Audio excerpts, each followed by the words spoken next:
দুর্গা মার পূজা হচ্ছে সবচেয়ে বড় পূজা।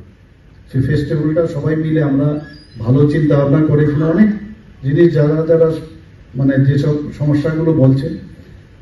আর এখানে একটা সুবিধা হলে চাঁদার বিষয়ে আমি এর মধ্যে খবর পেয়েছি তেলিয়ামুড়ার মধ্যে মানে সেই গত বছরের যে ক্লাব তারাই আবার চাঁদা নিয়ে ইয়ে করছিল। তো আমি অলরেডি নির্দেশ দিয়েছি যে কোনো অবস্থায় এটাকে মান্যতা দেওয়া যাবে না।